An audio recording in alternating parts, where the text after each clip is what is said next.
start us off in this session, we have Edward Mbogo, who is a technology entrepreneur. Edward? Hi guys, my name is Edward Mbogo, co-founder at MyRide Africa. We started MyRide Africa back in 2013, and basically our goal is to make public transport or matatus convenient, safe, comfortable, and enjoyable. We've been doing this, as I said, since 2013, and it all started as a fun project where we were just building an app to showcase the unique matatu culture in Nairobi. So guys could post cool pictures and ratings about their matatus. Afterwards, people started requesting for extra features on sharing the app, giving feedback and so on. So we started also building that as well. Then a little bit into that, my co-founder called Bernard, he encountered a situation where he was harassed in a matatu really badly, and he wanted to report it, but he couldn't because there was no way you could identify the matatu when you're inside. So you can't see the registration number and so on. So he had to drop down so that before we could do all that, it was really hectic. So we decided to figure out a way of how to handle that. So we came up with a system where we actually put stickers with the registration numbers of matatus inside.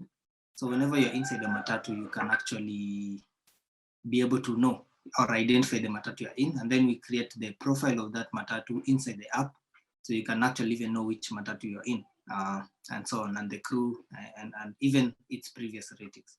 So it was quite a nice concept, and it became very popular with a lot of users in Nairobi. We quickly got about 5,000 downloads or so.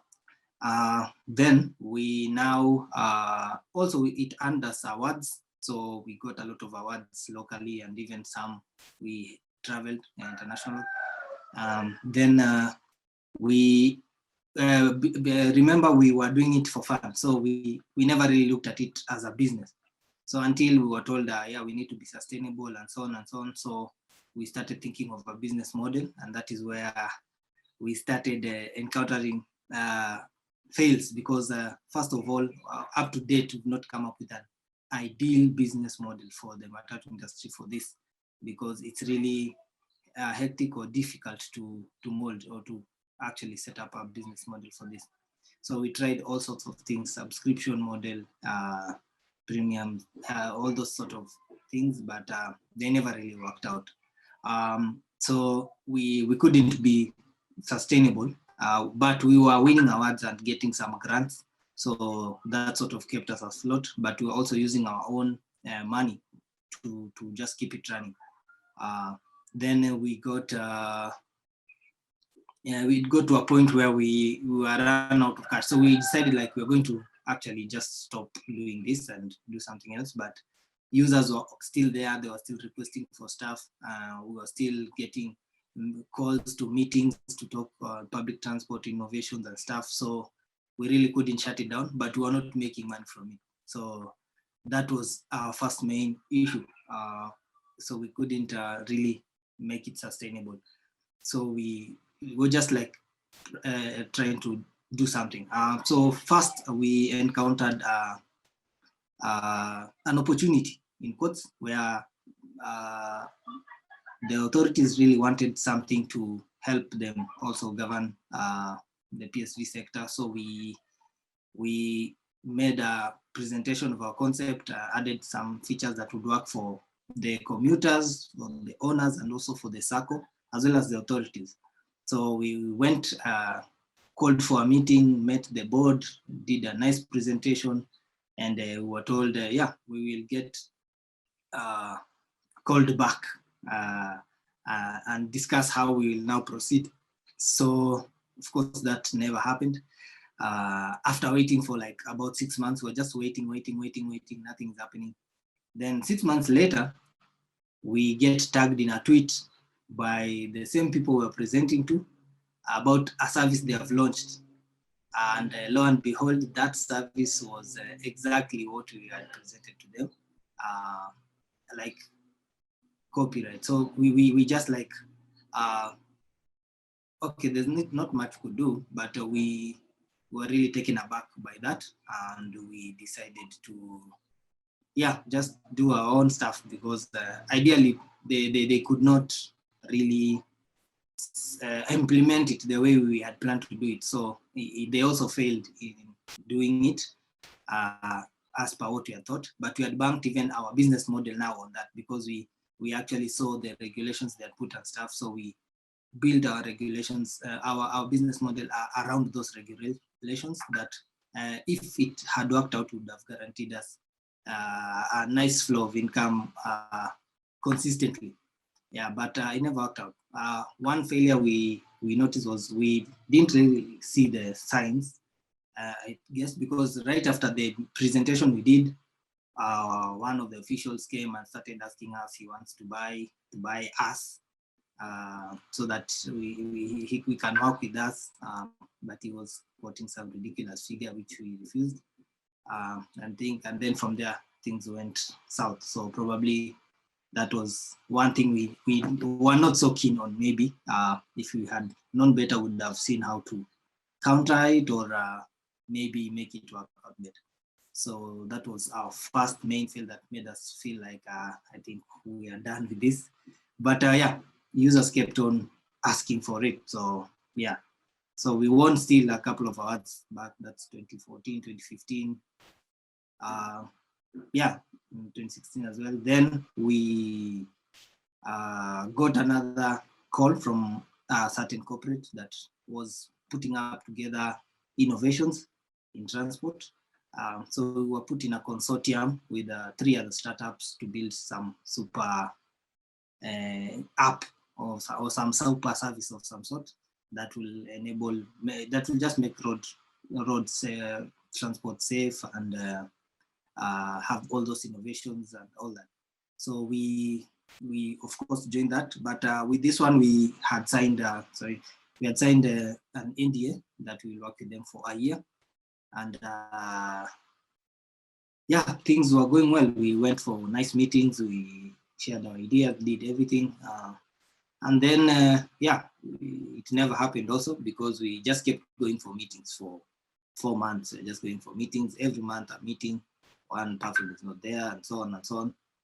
Eventually, nothing ever happened. So we were like, we're just taking too much time doing meetings, but there's no action. So we need to decide what to do. So we just said, okay, we'll just let this 1 year end, because during that NDA, we could not engage with other partners.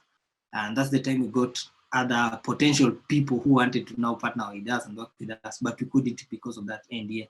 So it ended up putting us in a fix. So we waited until it ended, and then cut off those ties and continued doing our own stuff. My colleague at that time got, we actually ran broke. So we decided, like, let's do jobs. Let's just get jobs and move on with life. So, but we still had users who were using the app, asking us for feedback, asking us for stuff. So we just decided to keep the service running. So my colleague got a nice contract with one of the companies around, and we actually decided he's going to be paying me from his salary, so that I just keep my ride running. So we did that for, like, he did a contract for a year, almost 2 years, I think. Is it 2 years or so?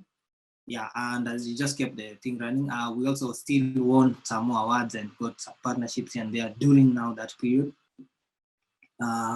So it was really a crazy time, because we still hadn't figured out a working business model, because what we had for commuters, it started, but it didn't work out quite well.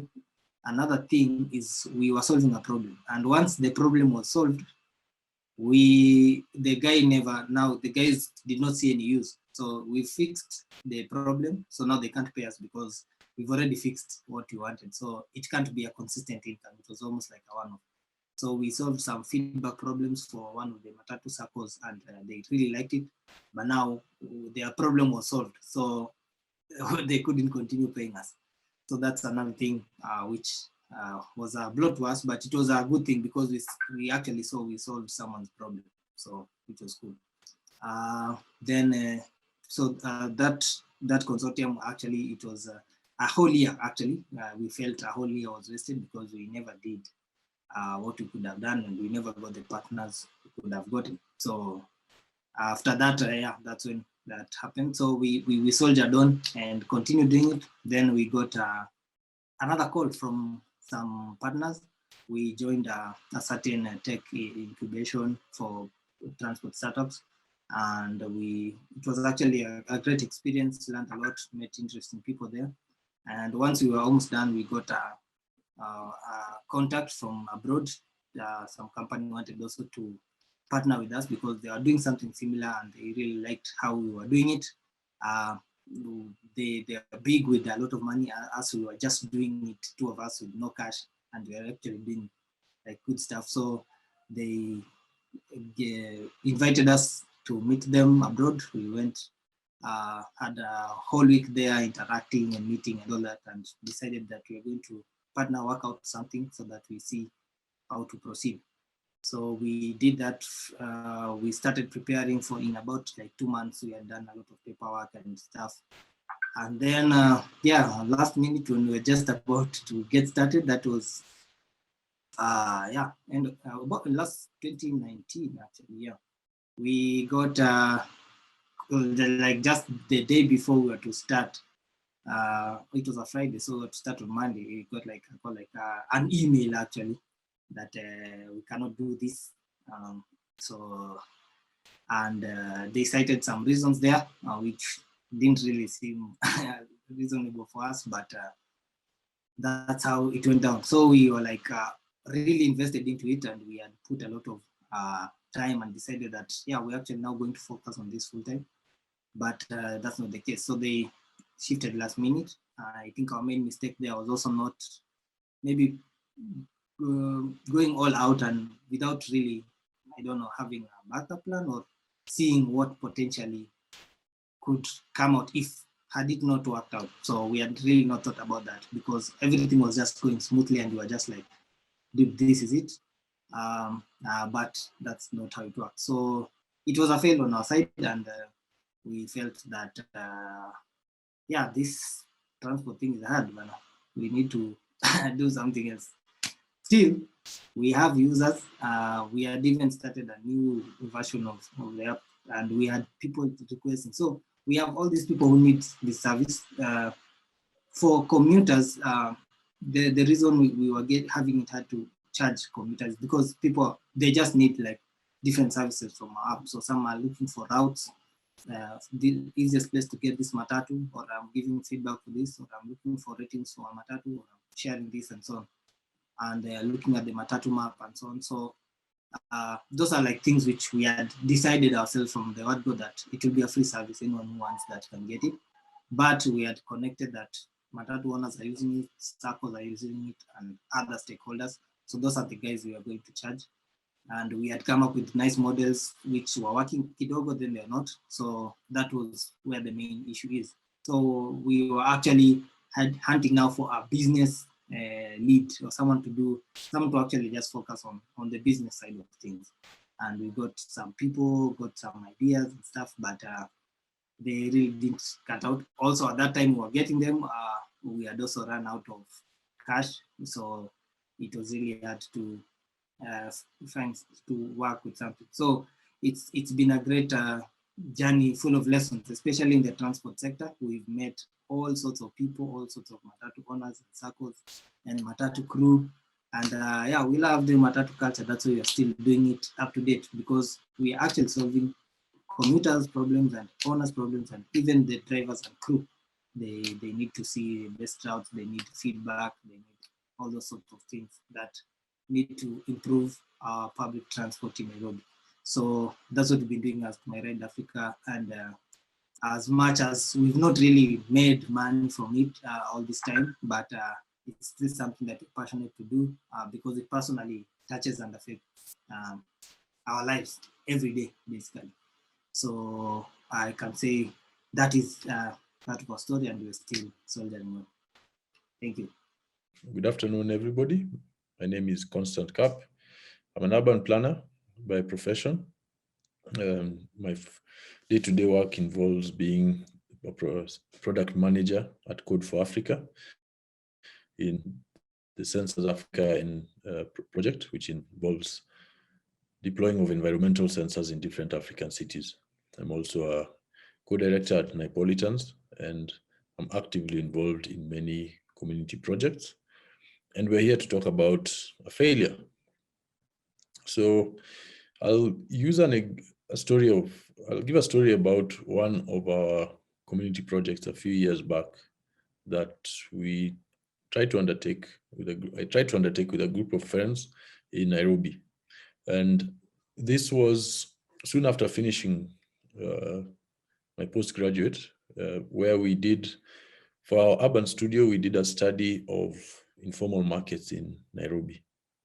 So after finishing school and getting to the working environment, a few of us kind of got psyched up, me and a few friends got psyched up to try to see how we could transform some of these informal community markets and kind of formalize them.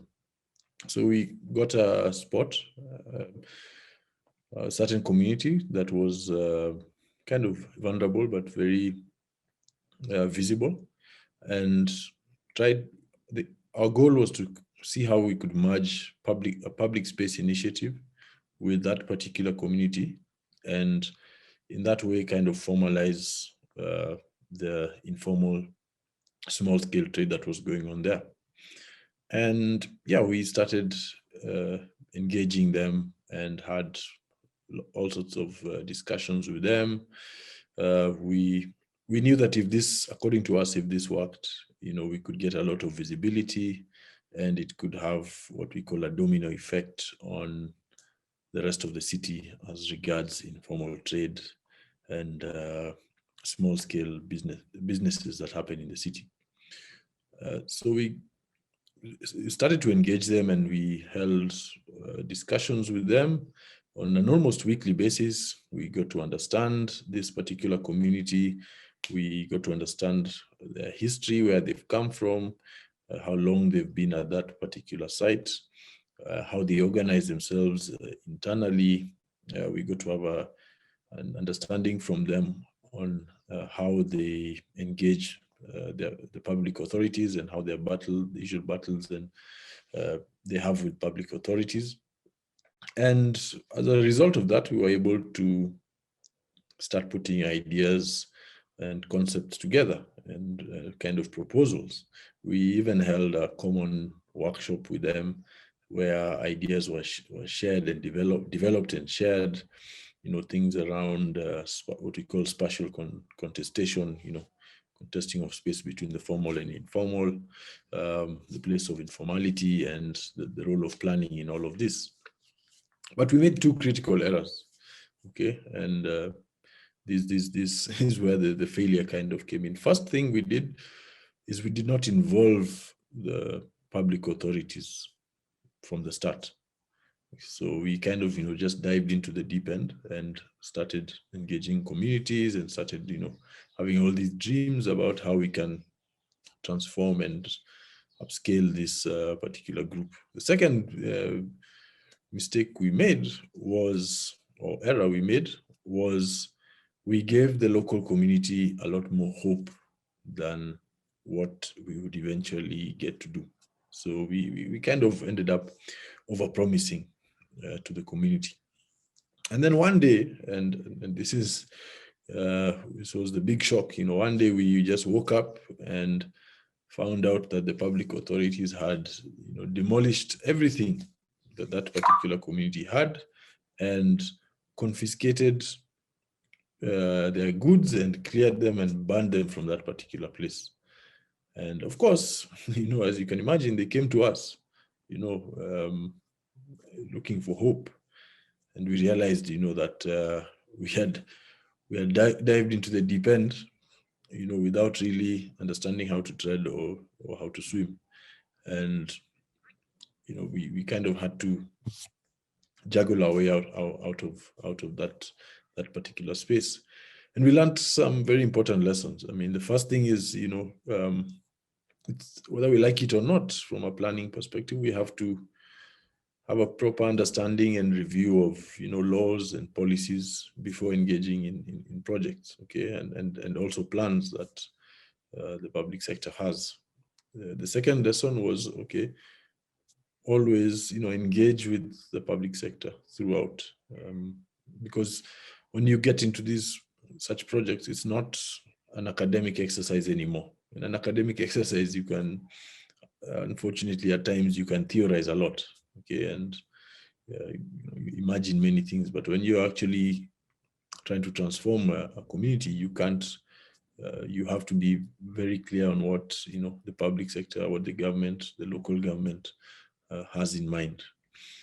And the third thing is start engaging that public sector as early as possible, okay, and have the understanding that things will not always go in your way, but there's always a possibility that you can change mindsets. In one of the things in our cities all over the world is we have many people who still have old entrenched, top bottom mindsets towards planning of the city. So when you start engaging with the sector from early enough, you can start begin to transform minds where necessary, and also get to learn a lot on your side, and also get to understand the local politics of an area. And of course, the big lesson is don't overpromise, and don't overpromise local communities. Don't give them hope that we're going to come and we will build this and that and whatever, and you're really not 100% sure that you're going to engage and get to that level. So give people, in fact, it's better you don't even promise, but walk the journey with them, so that you end up when you get to a hurdle, or you're able to realize a hurdle together, other than you as the planner or the community activist getting to the hurdle, and then the community thinks he just came here as one of those typical NGO people who came just to get his data and write a story and disappear. So those were the lessons from that particular failure. Thank you very much. All right, so good afternoon. I'm going to tell you my story of failure today. So just as a little bit as background, I'm the co-founder of a social enterprise that specializes in electric mobility and solar recharge stations, with a specific focus on rural off-grid areas. So in 2017, way in the beginning of our enterprise, we launched a project development partner in a rural community. And the aim of this project was to empower women mobile.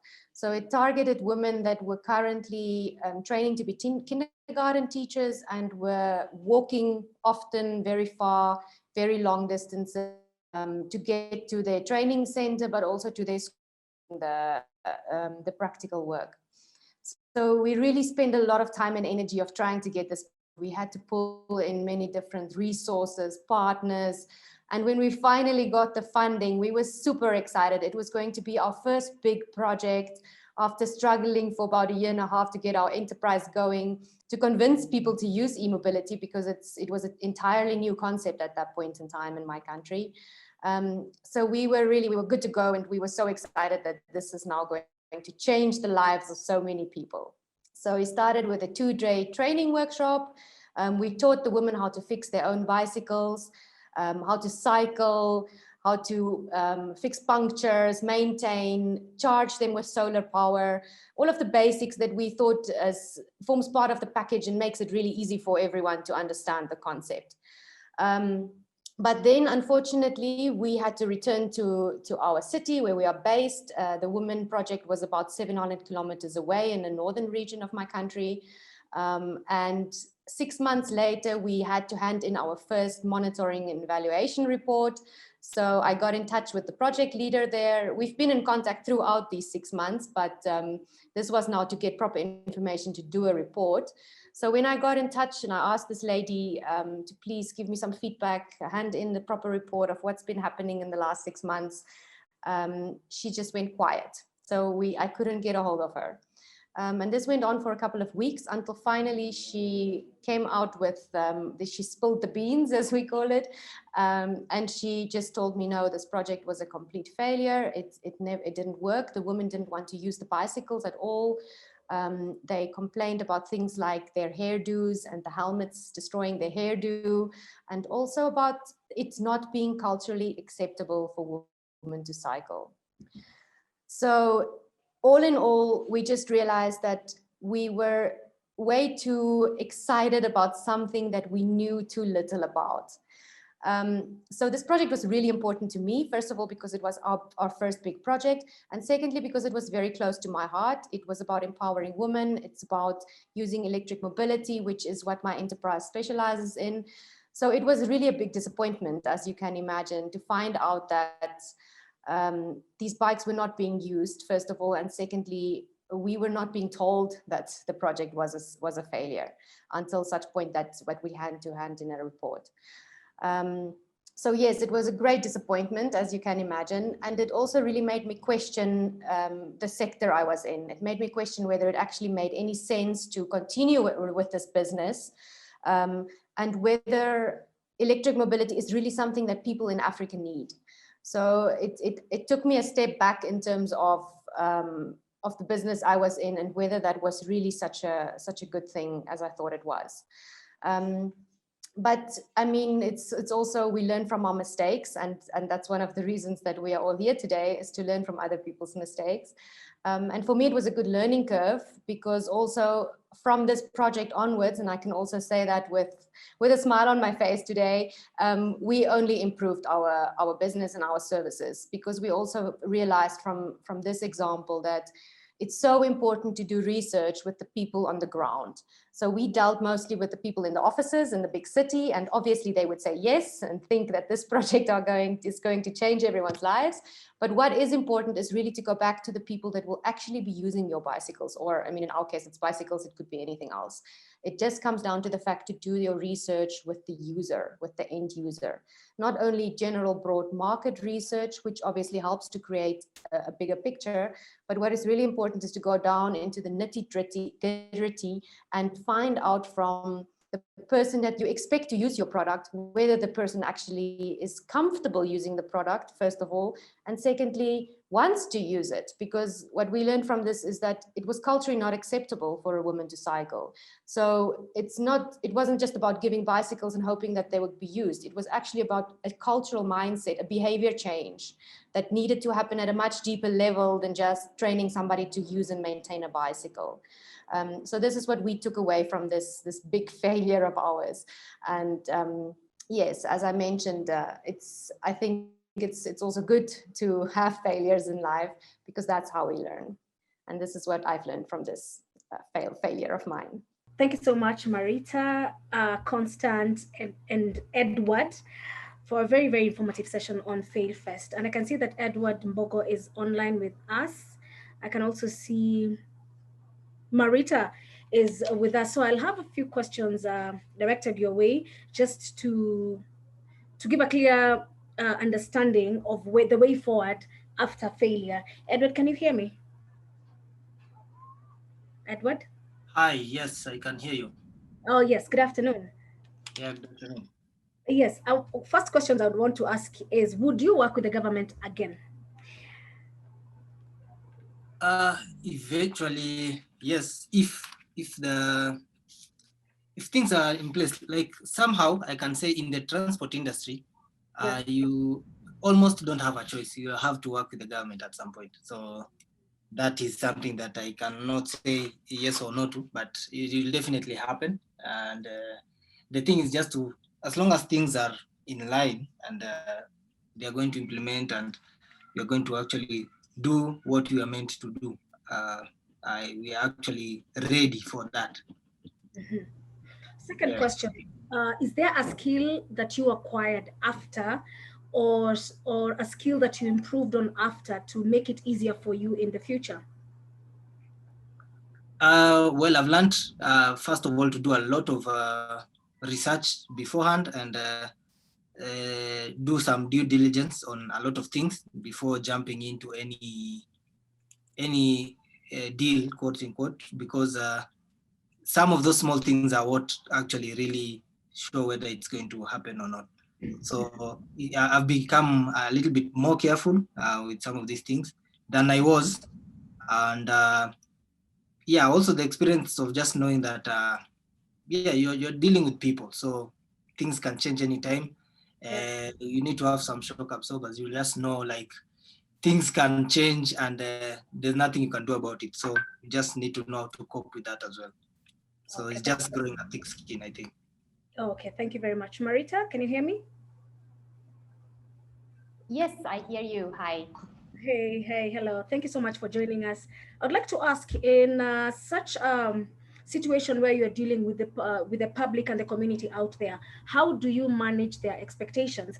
I know this was a conversation that Constant talked about in his session, and he said he's learned that he should be able to manage the public or the community around which you're working from. How would you suggest that we manage the expectations of the community? And the second part of that would be, how do you disseminate the information to the community about your projects, that is?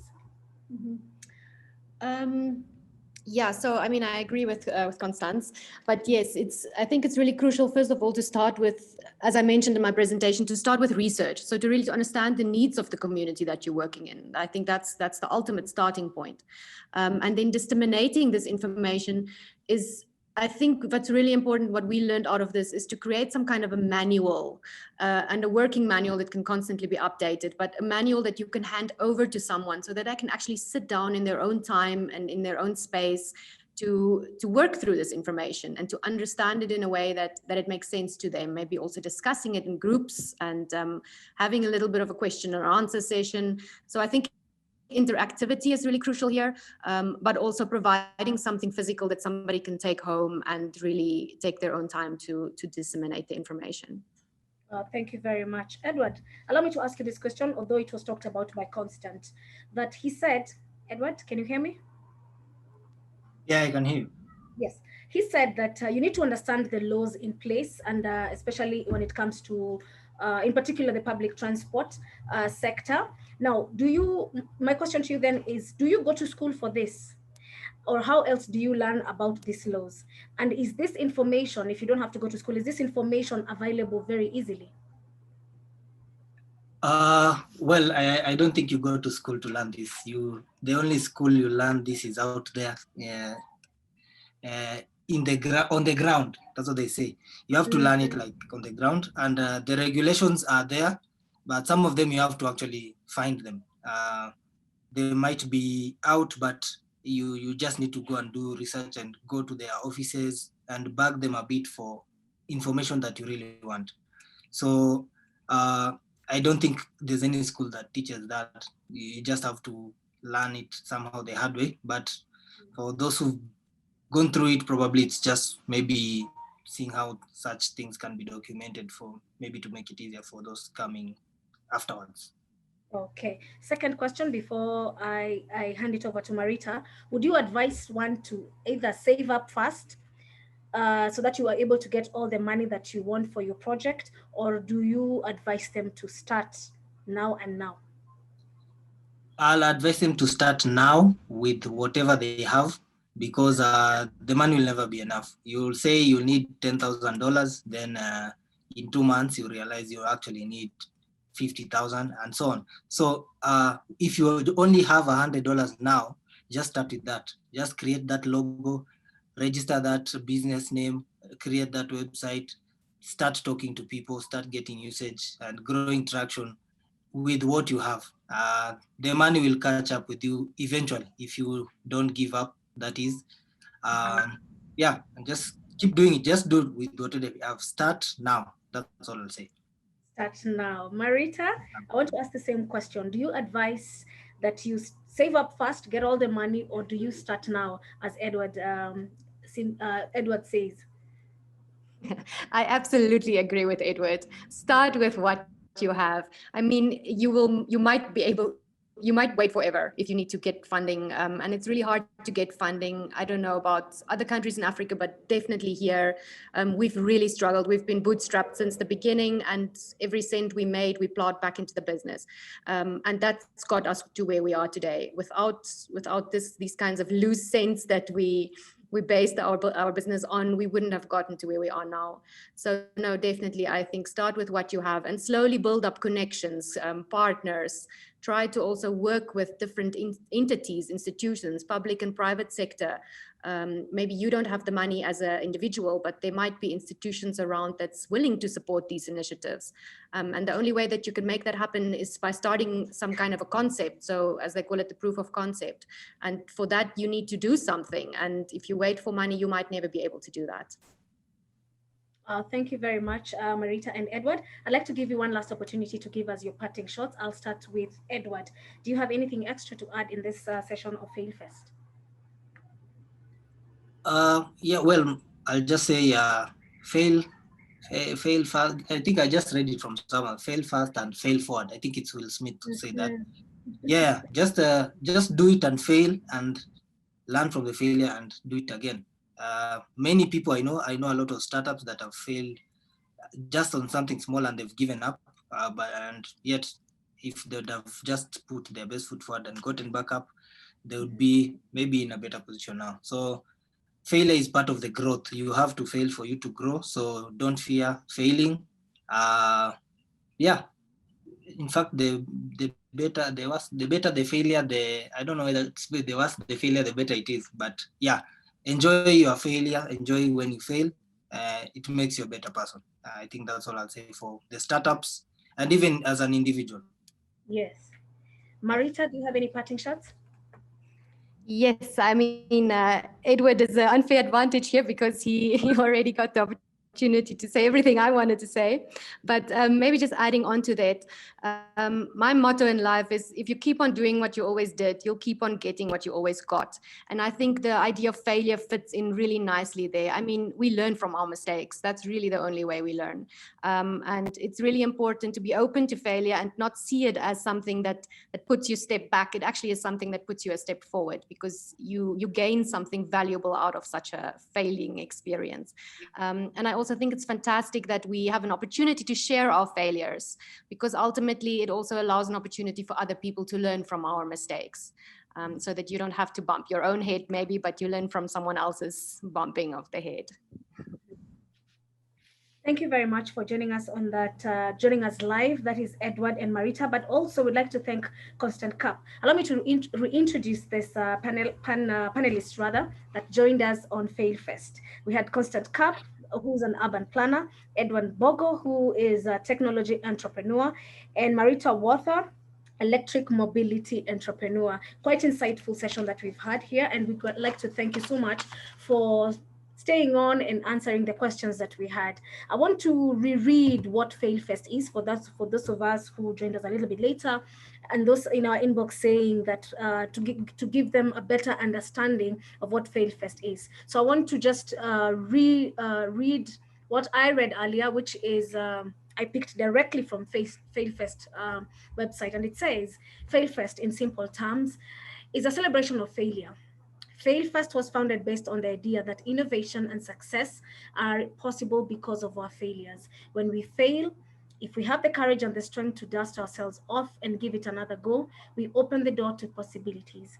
FailFest is a celebration of those possibilities. It's a day for us to learn, for the successful entrepreneurs and community leaders who have failed a time or two and have built something out of those failures. I hope we got that right. Thank you very much. And I want to also echo Edward's words, that is fail fast, fail forward, fail fast, fail forward. We're going to take a short break. We'll be back for the next session at around 3, and we're going to be talking about sustainable public transport. What does socially justice public transport look like? My name is Mbeki Mwalimu. I'll see you in a short while.